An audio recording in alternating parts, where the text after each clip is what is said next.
Zdaj se nahajamo v naši sirarni. Danes smo izdelali sveži sir, ki ga pripravljamo v take majhne hlebčke, ki so že pripravljeni direktno za pakiranje. Naredili smo tudi tole sladko skuto, ki je narejena s pomočjo segrevanja in alkoholnega kisa. In bomo zdaj, ko se bo odcedila, bi jo potem še spasirali in napolnili v kozarčke. Na naši kmetiji sicer predelujemo samo naše lastno mleko, ki ga priredimo na naši kmetiji. Imamo tam okrog 20 molznic in pa podmladek. In pa naša posebnost je to, da imamo ekološko in pa tudi seneno mleko, se pravi, ne uporabljamo nobene silaže.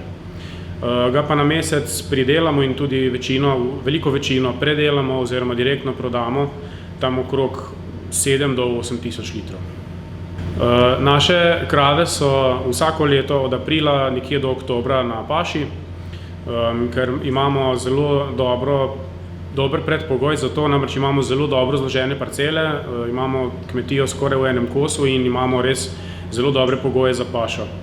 Pozimi pa so krave v hlevu, ki je tudi seveda izgrajen po normativih oziroma izgrajen v več kot, se pravi, je večji kot pa so normativi, ker res želimo, da se krave udobno počutijo. V naši ponudbi imamo generalno 5 različnih tipov izdelkov. To so sveži siri, zorjeni siri, 3 vrste skute, jogurt in pa maslo. Zorjeni siri so vsi enakega tipa, izdelujemo pa jih z dodatki, se pravi zelišči ali pa brez. Sveži sir je enako, eden je zelišči, en je brez. Imamo fermentirano ali oziroma ji rečemo sveža skuta, sladko skuto, ki smo jo tudi danes izdelali s pomočjo kisa, in pa tudi jogurte, navadne in 2 okusa sadnega jogurta.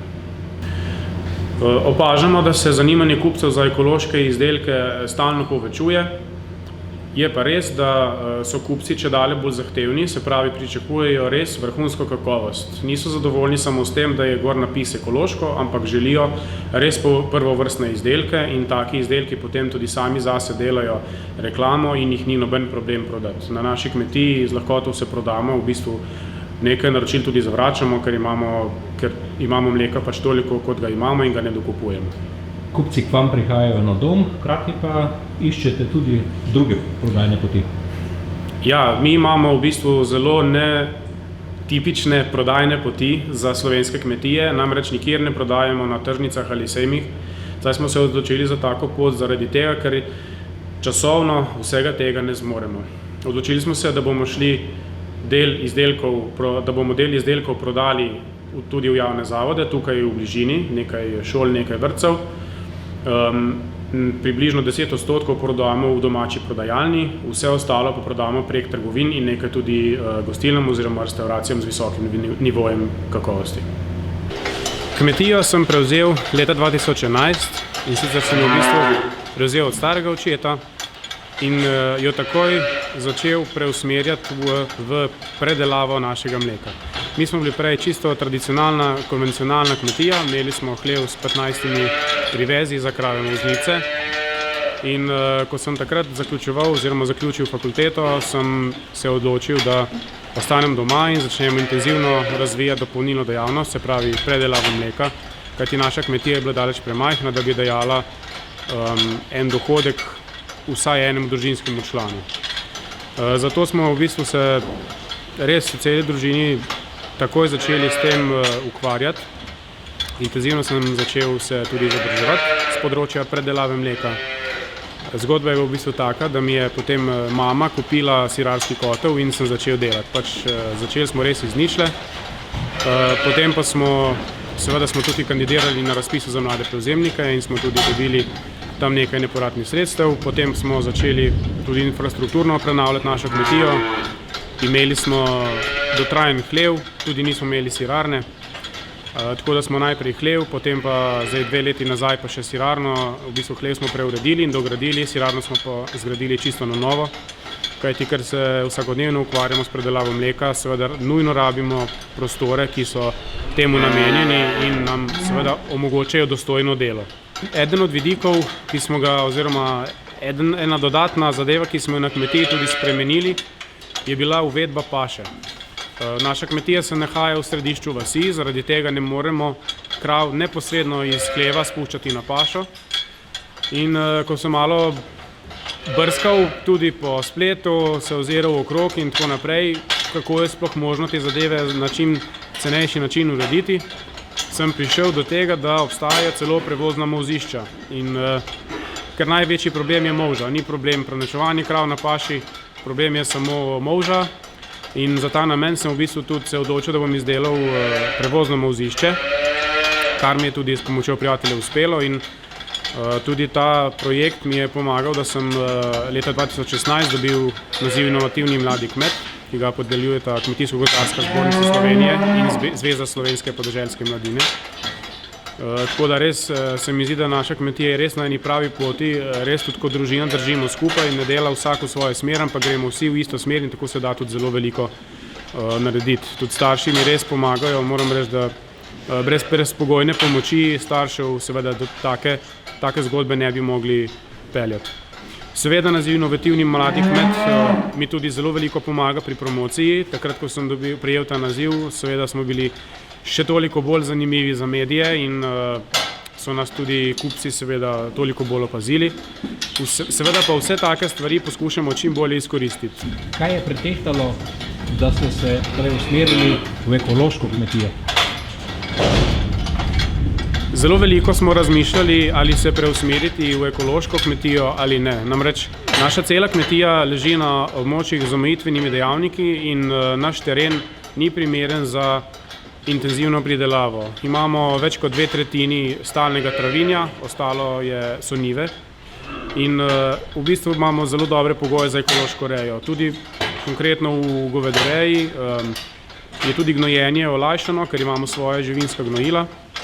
Tako da smo pa iskali tudi, jaz vedno iščem možnosti, kako na trgu izstopati. Se pravi, če vemo, da v Sloveniji več kot 80% ekološke hrane uvozimo, to pomeni, da je to za naše domače pridelovalce en velik plus, ko vstopamo na trg. Se pravi, trg je veliko lažje dobiti, kot pa če si konvencionalni, kjer je bistveno več tudi konkurence in izbire. Tako da to je bil en v bistvu zelo močen faktor.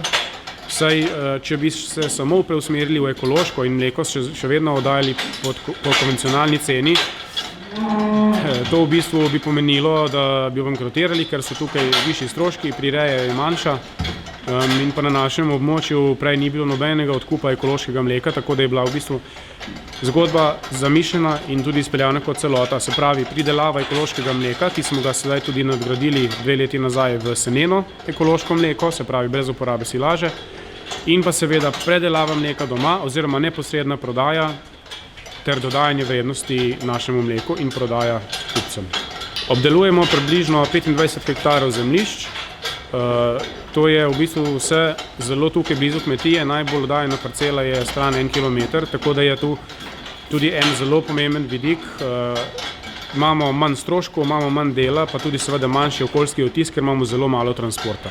Še ena zahtevnejša zadeva kot pri konvencionalnem pa je seveda tudi izpolnjevanje predpisov in sprejemanje seveda kontrolorjev na kmetiji, ki nam vzamejo vsako leto kar nekaj dni. Pač to pride zraven, ampak je seveda to zelo velika razlika v primerjavi s konvencionalnimi kmetijami. Konkretno na naši kmetiji imamo popolnoma vsako leto redno kontrolo in še nadkontrolo oziroma dodatno kontrolo za ekološko. Tako da ja, to je en vidik, ki je precej po eni strani moteč, saj nam namesto tega, da bi lahko se posvečali kmetijskemu delu, se moramo posvečati tako papirjem kot kontrolam. In tukaj bi rad izpostavil še en vidik. Čas bi bil, da ministrstvo vzpostavi enotne evidence za popolnoma vse ukrepe, ki jih izvajamo kmetje, konvencionalne, ekološke, kmetijsko-okoljski program in tako naprej, da bodo imeli kontrolorji dostop do tega in se ne bodo rabili podvajati, oziroma konkretno tudi kmetje moramo določene podatke dvakratno vnašati. Trud pa je na koncu poplačan z višjimi prodajnimi cenami. Seveda je pa tukaj govorimo o vidiku kakovosti hrane. Vemo, da je ekološka hrana kakovostnejša kot intenzivno pridelana in zaradi tega seveda tudi ima večjo ceno. Je pa seveda treba tudi to potrošniku znati predstaviti. Namreč, če potrošnik ne ve razlik, kaj je ekološko in kaj je konvencionalno, se bo seveda lahko odločil na podlagi cene in če se bo odločil na podlagi cene, se bo odločil za konvencionalno. Vendar se tudi to v zadnjem času spreminja. Zadnja leta smo sicer na področju ekološkega kmetijstva precej zamudili, ker je bilo zelo malo promocije oziroma je ni bilo. Upam, da bo v prihodnje res to drugače, ker če potrošnik loči, potem bo izbral pravilno, če pa seveda tega ne loči, potem se ne more odločiti za ekološko.